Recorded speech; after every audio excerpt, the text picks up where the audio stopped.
Hi, in this video we're going to talk about the requirements for the opinion editorial assignment. So previous to this we talked about how to evaluate opinion editorials and then what they were, the reasons why we do them in our society, and how to sort of look at them as a whole, and then you evaluated some of them. So this week you're going to be writing your own opinion editorial based on the topic that you've researched all semester. So the entire semester you've researched a topic and you've come up with solutions to problems and you've proposed something about that topic. And you really weren't allowed to use first person in any of the major writing assignments. So the cool thing about the opinion editorial is, one, it's shorter, so you don't have to write as much. Two, there's no research involved. It's all your opinion, so you don't have to include any research if you don't want to. If you decide to, it's okay, but it's not required.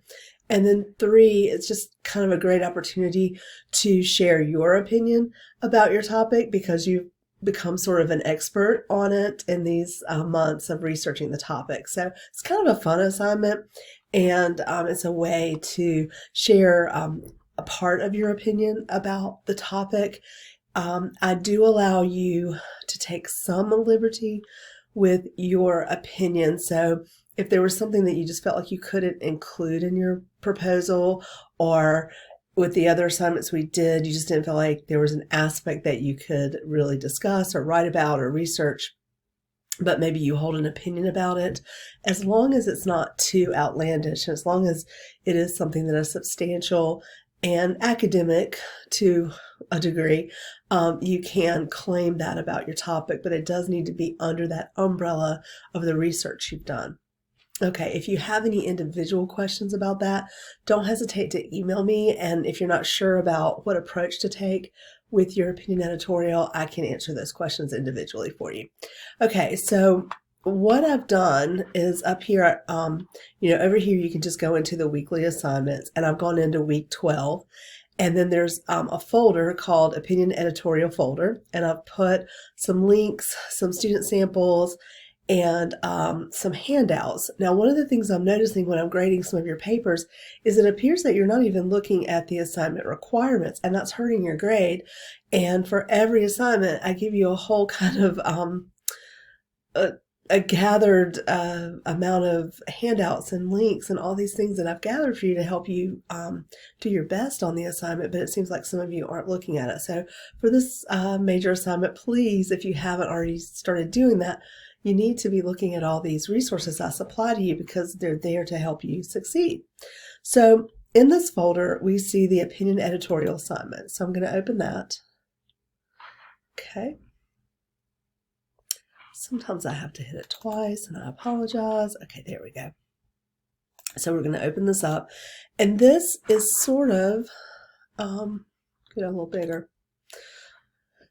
It's sort of like a flyer. So it has information and reminders about what an opinion editorial is, and then it has things that should be included in your opinion editorial. So let's just go over everything. So just to reiterate, an opinion editorial or an op-ed is a shorter written assignment. It's an argument. It's something that's published routinely in local newspapers and periodicals, like news magazines sometimes have opinion editorials printed in them. Your proposal was long. It was 5 to 7 pages, and it had a lot of research, but an op-ed can really be just a few pages. Now, one thing to remember is with an opinion editorial, we count words rather than pages, because if you were going to publish this in a newspaper, even if it was online, they would give you a word count, and that's kind of a standard for any kind of journalism or publication, is you get word counts. So even though here I put in that it may only be 1 to 2 pages, once you get to your word count, if you find yourself going into a third page, that's okay. I'm not really counting pages, I'm counting words. So the point here is that an opinion editorial is shorter than a standard essay for a college class. So we've talked about that they're published in newspapers and why we publish them and why we have them and their value to us. So for this, you're going, like I said, going to be taking something from your research and you're going to be arguing it. So the last assignment was the proposal, and you proposed a solution to a problem. There may be an area that you've researched that you really didn't feel like you could include in the proposal, so you may want to argue that aspect, and that would be fine. But it does have to fall under the umbrella of your research and in the neighborhood and in the kind of category of your claim and your purpose for doing that research. All right, here's some things that should be included in your opinion editorial. For this assignment, it needs to be 700 to 800 words. In other places where you may have read about opinion editorials, or in some of the handouts that I've supplied to you, you may see a range of word count, and that's just because each publication is going to have its own word count for that publication. So some may only be 500 words, some may allow 1,000, but I just sort of hit it somewhere in the middle. 700 to 800 words is where your opinion editorial needs to fall. So it's not that long, and it's not as long as a standard essay. You need a catchy title, because with an opinion editorial, the name of the game is if someone's trying to sell papers or sell subscriptions to a newspaper, even if it's electronic, they're sort of trying to get the readership up, and they're trying to get attention with people who will read their periodical. And so you want your title to be catchy. So whenever you write, you should never, and I see a lot of you do this, never name your assignment the name of the assignment. That's too generic. So you should have not named your proposal. It needs to be something that is specific to that particular essay or that writing. With the opinion editorial, we even raise the stakes a little bit, because we want you to be creative with your title, and it needs to be something that grabs the attention of someone who is deciding if they want to read the opinion editorial or not. I know maybe last week when you did the review and sort of the analysis of those op-ed pieces, you may have found yourself sort of thinking about, well, what grabs my attention? So that's what you want to do when you write this one. You want to have a clear thesis, because, and I mean right away, generally I like to see a thesis like last in the introduction, like the last thing right before you start the main part of an essay. That's sort of a style that I really appreciate.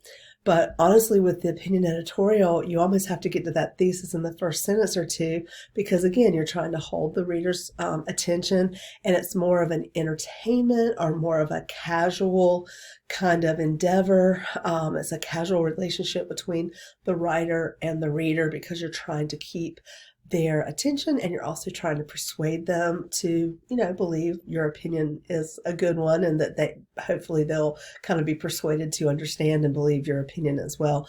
So you need to get that thesis first or second sentence. Really, you need to really let them know what you're trying to prove. If you feel like you need a few sentences just to get the reader kind of situated with the topic, that's fine, but you want to go ahead and jump right into the thesis and not delay that, because as a reader, I need to know, what is the opinion here? What are they trying to prove? You need to be concise and cohesive, so it needs to make sense. It shouldn't be any kind of riddle. It shouldn't be something that you're having them work really hard to understand. With an op-ed, it really needs to be clear, and we'll probably look at one that wasn't very clear. You need to have an interesting last sentence, because you want your reader to have a takeaway, something that they can carry with them to think about further. You need to have organized, and I would say very concise, shorter paragraphs. Now, in the past, I've said, expand your ideas and give details and examples. But for this, you really do want to be short and sweet, because you don't have a lot of words to waste. And so you want to make every word count. I put on here, use APA citations. You don't really need citations for this. Some students just really like to put their some research in there. It's not necessary, but if you do, you need to supply a citation. I'm fine with this one if you do a regular MLA header. If you choose to do the cover page, that's fine. But do realize if you do the cover page, I will be grading for that formatting. The MLA is a short and sweet header, and so I'm okay with that, because this isn't a formal essay. So you're fine to just do the standard header that you would do for an MLA document for this, and make sure you do the page numbers. Here's some little tips to make sure you're successful. So analogies are powerful. So you do comparative measures and kind of linking the reader into your point. That's a good thing to do because, again, you don't have any words, so you want to do it quickly and efficiently.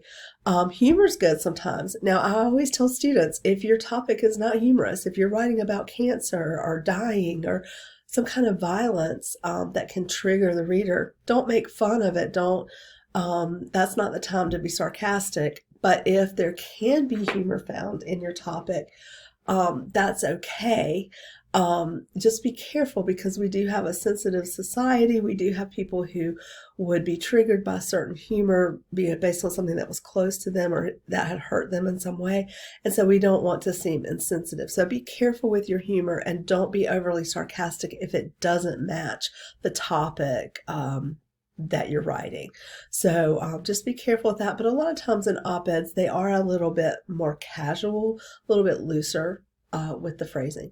Personalization is wonderful. So if you chose your topic and it was based on something that you hold dear to yourself, you want to be a nurse, but right now you're a CNA and you're working in the hospitals and you see this as a CNA and you're thinking about your future, it's fine to include some of that in your opinion editorial. If something has happened in your family that is kind of centers on that topic that you've researched, that's fine to bring in a personal analogy, a story, a narrative aspect to it. It's good to personalize an op-ed because you're bringing in this pathos for the reader and you're really showing that it matters to you. You want to avoid cliches, and I would say in any kind of writing you want to do that. And this is like the plague because that's a cliche, so it's sort of like a joke. But don't try to be cutesy and then you've lost track of what you're writing about. So cliches can sometimes do that. So a cliche is something that is a phrasing that's overused or it doesn't really fit the intent of what you're writing. Think about what hat you're wearing. What audience are you trying to reach? How has your expertise been formed? Do you have any personal experience with the topic or with the research? Have you worked in that industry at all? Just try to bring that in if you have it to share. Here's some other points. Keep it brief and keep it flowing. You don't want to really overextend on the topic. You do want to this one says 500 to 750 words. And like I said, the word count does range depending on where it's being published. But for this assignment, 700 to 800 words is where you want to hit. Keep your audience in mind and don't try to insult the audience. Don't talk down to them. Don't talk over them. Don't talk above them, meaning you're trying to be too intellectual. Some of you have tried to do definitions in your writing, and that's just something you don't want to do for your audience. You don't want to insult your audience to act as if they don't know a basic definition, but it's better to use context to maybe remind the reader what you mean by a word or a phrase. Avoid using governese, meaning like you're trying to be too technical. You're trying to use terms that can be too official. Keep your sentences sort of short. I like a variety of sentences because this is a college class and I want you to show that you have the ability to do complex sentences. But with an op-ed piece, it is generally written probably for like an 8th grade education. We hope that everybody gets a college education in the American Society, and that's a goal that we have probably set for a lot of us. But everyone who reads the paper, everyone who watches the news, they're not all at a college level of understanding. So when you're publishing something, a lot of times, I was in journalism before I taught English, and we always had to write to a very simplistic understanding because we didn't know who was in the audience, and we wanted everybody to understand what we were saying. So with the op-ed, you want to do that as well. Keep your verbs active. So we found the statistics show you want to be active with how you write it. If you are writing about a problem and you're trying to convince someone that the solution is the key to solving this problem, be simple with it and just state it quickly. You've already done your research on this, and an op-ed really isn't a research project. You're just stating from a credible standpoint what is the solution and how it can be solved. Writing is different than speaking. While the op-ed is somewhat more casual, you're still writing and you still want to show that you have command of the language. And you want to make sure your tone is appropriate, your phrasing is clear. A lot of students with the op-ed, they just want to sort of race around the point and they never actually get to the point. So make sure you get to the point quickly, but don't rant. A lot of us want to get on our soapbox about things and we have a strong opinion about it, but the op-ed is just such a short thing. You can't rant like you would, like if you were speaking with your friends and you're just all kind of letting off steam. You want to just get to the point, state what you mean, state it concisely and quickly, and you want to make sure the reader is aware and following what you're trying to show. So that is that handout. Let me get that. Whoops. Bear with me. This thing is super sensitive. Okay, so I'm gonna put that one down. And then the next thing I want to show you, and I'm just going to give you a brief overview of this. Well, first of all, go back through the handouts that I didn't go over, but I have some samples here, and I think a lot of you are missing the boat on the samples. Okay, so I have 2 good ones and 1 bad one, and then I've got an example from a student. But with the good and bad, I wanted to try to maybe show you what I'm trying to show with these 2 things. So let's go get that a little bigger.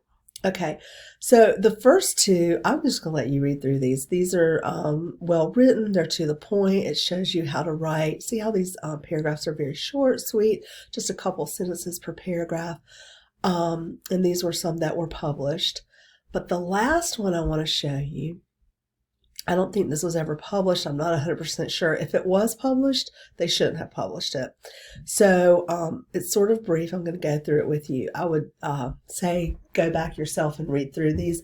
But this is a poor example, things not to do. So this guy, this was written back when President Barack Obama was elected for his first term. So A.B. Stoddard wrote this as a blog. I think he wanted it to be an op-ed, and then maybe he just published it as his blog. But he's very condescending in this. Read through it on your own. But even the way he begins, aren't you just dying to know what Senator John McCain is saying about his friends in high places at Arizona State University? Right off the bat, he's sort of picking at someone's sensibilities. First of all, you may not know this, but this Senator McCain was a well-loved, well-known senator from Arizona, and the issue that Mr. Stoddard is speaking about in this this opinion piece, it happened at the University of Arizona. So in Arizona, you kind of didn't insult John McCain. He was a prisoner of war. He had fought for our country. He had been in office for a long time. For the most part, he was someone who was honored. And right off the bat, this guy is insulting someone that a lot of people in that state really did like, and they supported him. He goes on, it's really difficult if you read through this to even know what Stoddard wants us to see as his opinion. We can tell that he's angry, and we can tell that he's upset about something. And he sort of uses information about the fact that this university was not going to give President Obama an honorary degree. So they were asking him to come speak at the university, but it's customary a lot of times if someone speaks, like a celebrity or someone in a high political office comes and speaks at a college graduation, the school will give them an honorary degree. It's sort of a controversial thing, but it's something that happens a lot. And this particular time, President Obama was coming to speak at Arizona State University, but they were not planning to give him an honorary degree, and this became a controversy at the time. Now, you would think that maybe Stoddard was trying to give his opinion about the fact that President Obama should get the honorary degree or should not get the honorary degree. And that would be fine. He could have an opinion on either side. But when you read the piece here that he wrote, it's very difficult to even determine, does he think Obama should get the honorary degree or does he think that he should not, because he never states for sure where he stands with that. He just insults everybody. So he insults Senator McCain. He insults Obama a little bit.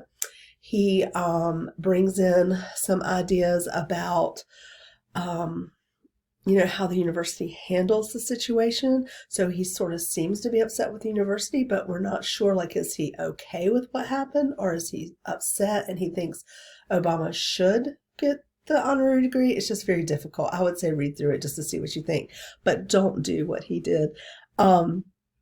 He throws out a lot of insults throughout this opinion editorial, and that would not be the approach you should take, because insults just kind of breed negativity, and then it makes your reader feel uncomfortable, and then they don't really know the side that you're on, and they're not really sure why you're being so negative. So I think a lot of times if we're speaking with our friends or speaking with our family, we can have heated discussions, and then we have the ability to have a give and take. When you're doing the opinion editorial, you can't have a conversation with your reader, so you have to be very specific. Okay.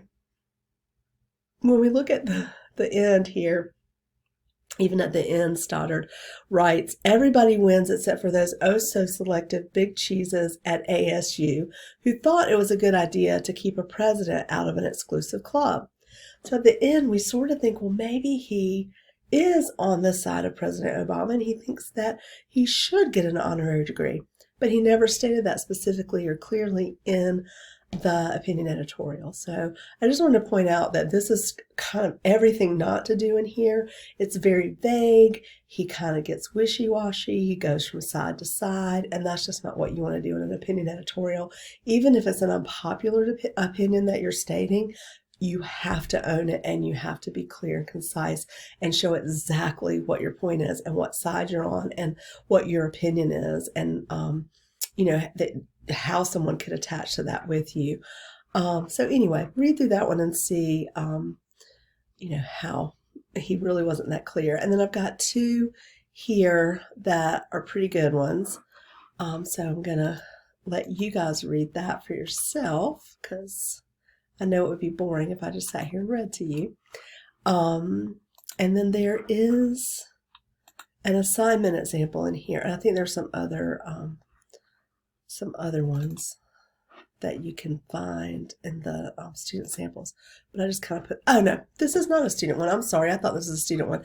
This is one that was written by a teacher, and I believe she's talking about state-mandated Common Core. That's been an unpopular thing in recent years. And so she has a lot of ethos because she is a teacher, and she can rely on her experience to share her opinion. And this was published, and it is well written. And she, this is a good example of using personal experience and sharing that with the reader. And it really does create sort of some respect for the topic and some respect for the opinion. I'd forgotten about this one, but that's a good one. So go back and read that one. She talks about being an English teacher and how long she had taught and how passionate she was about teaching. And then she is not in agreement with the Common Core standards, and she gives her opinion about that. So that's a good one to read. Another one I just wanted to show you really quickly. If you want to, you can just go read some that were published. I know we did some of that last week, but Angelina Jolie is somebody who, oh shoot, I should have put op-ed on there. I didn't want to get her gossip. Just in case you're still looking for some ideas, Angelina Jolie is an actress, well known, but she's also passionate about a lot of things, about health. Her mother died from cancer. Her aunt died from cancer, and she chose to do some elective surgery to prevent cancer in herself. So she has a lot of op-eds where she talks about having elective surgery to prevent cancers rather than waiting until you get cancer. And she's also talked about international issues and things like that. I tend to think she's a pretty good op-ed writer. So if you're interested, you can just do a quick Google search and see some of the ones she's written. I think she uses a lot of good pathos. I think she uses her personal experience well when she writes. And she's always very clear and concise. And you don't doubt what side she's on, and she really does share her opinion well in these. Some of them may be a little more controversial than others, but I've just found as I've read through hers that she just is a good standard for, even though she is a celebrity, she's also just a citizen as well. And it's just, I like the way she's written them. So that was just another tip that I was going to give you. So hopefully this is a good overview of what I'm expecting you to do. If you do have any questions, don't hesitate to email me and I'll be glad to answer them.